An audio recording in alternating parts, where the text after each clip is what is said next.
এই মুহূর্তে সবথেকে বড় খবর, পাকা দালান বাড়িতে জায়গা নেই, জন্মদাতা পিতা থাকেন মাঠের মাঝে কুড়ে ঘরে, বন্যার জলে বন্দী ৮০ ঊর্ধ্ব বৃদ্ধের করুণ ছবি সামাজিক মাধ্যমে ছড়িয়ে পড়তেই চাঞ্চল্য এলাকা জুড়ে। আকৃতির দিক দিয়ে মানুষের মতো হলেও কত অমানুষ আমাদের চারপাশে বসবাস করছে তা অনুমানের বাইরে। করুণ এক ঘটনা ঘটেছে পূর্বতন রাতাবাড়ি ও বর্তমান পাথারকান্দি বিধানসভা কেন্দ্রের কাজীরবাজার পলডহর জিপির কচুখাউড়ি গ্রামে। ওই গ্রামের বাসিন্দা আনফর আলী দীর্ঘদিন ধরে লোকালয়ের বাইরে নির্জন একটি স্থানে কুড়ে ঘুরে মানবেতর জীবনযাপন করছিলেন। আনফর আলীর পুরো 10 পৈতৃক বাড়ি আছে, 3 পুত্র ও 2 কন্যা সন্তান। এক কন্যার ইতিমধ্যে মৃত্যু হলে 3 পুত্র স্ত্রী সন্তান নিয়ে পাকা বাড়িতে বসবাস করছেন, কিন্তু ৮০ ঊর্ধ্ব অশীতিপর বৃদ্ধ জন্মদাতা পিতার ঠাঁই হয়নি। কচুখাউড়ি গ্রামের যুবনেতা এনামুদ্দিন আবুলের জমিতে অসহায় বৃদ্ধ আনফর আলী পলিথিন আর ঘরকুটা দিয়ে তৈরি কুড়িঘরে মানবেতর জীবনযাপন করছেন।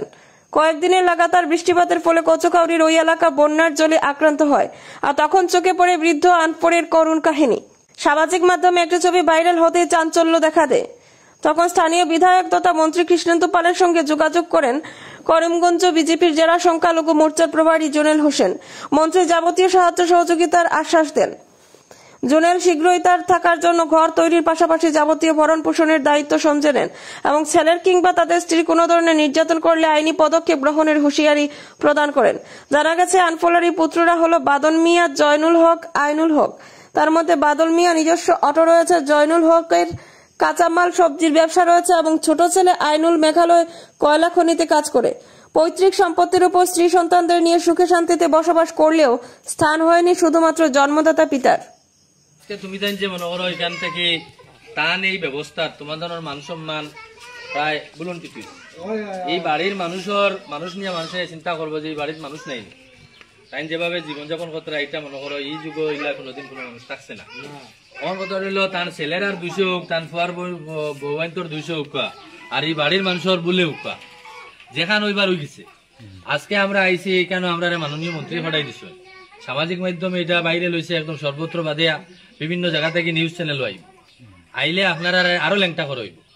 গতিকে এখন যা ল্যাংটা হইবার হয়ে গেছে আর যাতে ল্যাংটা না হয় বা এই গ্রামের মানুষ যারা মনে করো আমরা আছি আমরা সারারে ল্যাংটা করা চলে।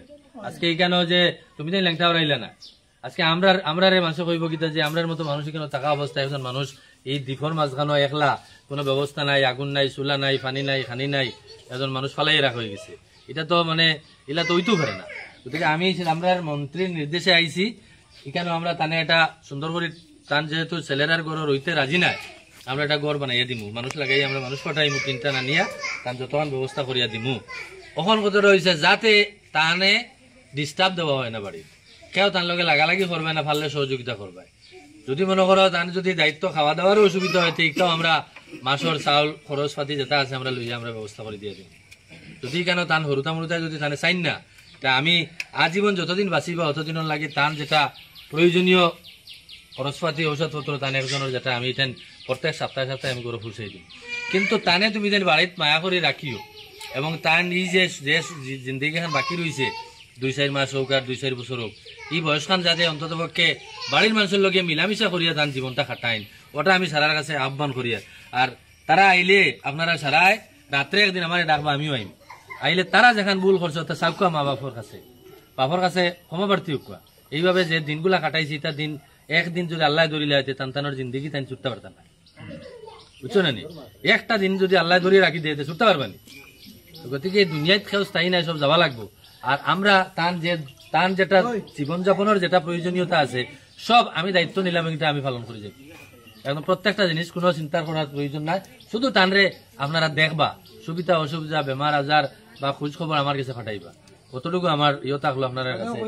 আর আপনারা আপনি এই বাড়ি থেকে যাইবা না, আমি কেন মনে করো আজকে তো আমরা মনে করো থেকে প্রোগ্রাম আরম্ভ করবো, খাইলে আপনারা ঘর এখানে আমরা ঠিকঠাক করিয়া দিব, সুন্দর করিয়া ব্যবস্থা জেলা আপনি থাকা যায় এই ব্যবস্থা আমরা সুন্দর করি, ঠিক আছে? আর কোনো অসুবিধা হইলে আমার খবর দিও। হ্যাঁ, যে বয়স্ক লোক আপনারা সামাজিক যোগাযোগ মাধ্যমে বাইরে লইতে দেখলা যে তাই নির্জন একটা স্থানও থাকেন, আজকে তানে নৌকা দিয়া তানোর বাড়িতে নেওয়া ওর ছেলেরার গেছে।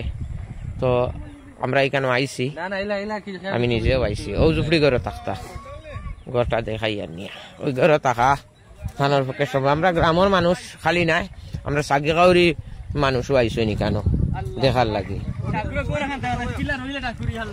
তো আমরা গ্রামের আনফরালি আনুচ্ছা ও গড় থাকতা ও জুপড়ি করো জানি না কোন অজ্ঞাত কারণে, কিন্তু তার ছেলেরা ভালো, ছেলেরাও চেষ্টা করছে, গ্রামের মানুষও যথেষ্ট সাহায্য করেন। এই জায়গায় কেন অন্য একজনের আমরা গ্রামের আমরা ওয়ার্ডর আবুল ভাই তারার জায়গা মাজন বাড়ির তাই ওখানে তখন তারার খেত করেন, জায়গার খেত করেন। আর এখানেও আইসন জুনের চাও আইসন, আমরা গ্রামের মানুষও আইসন আরো তারা সাহায্য করার লাগিয়া, কিন্তু তাই সাহায্য লইতে চাইতে না। তো আজকে আগের যুগের মানুষ জানি না কোন কারণে কোনো মানসিক কোনো অসুবিধাও বোঝা যান না। বর্তমানে তানে নৌকা দিয়া তানোর যে বাড়ি যেখান স্থায়ী বাড়ি ওখানেও লইয়া যাওয়া আরো তানে নৌকাও আমরা নাই। আজকে আমরা এখানে বড় অসুবিধা, কারণ এটা গ্রামে কোনোদিন নৌকার প্রয়োজনও পড়ছে না। আজকে ওখানে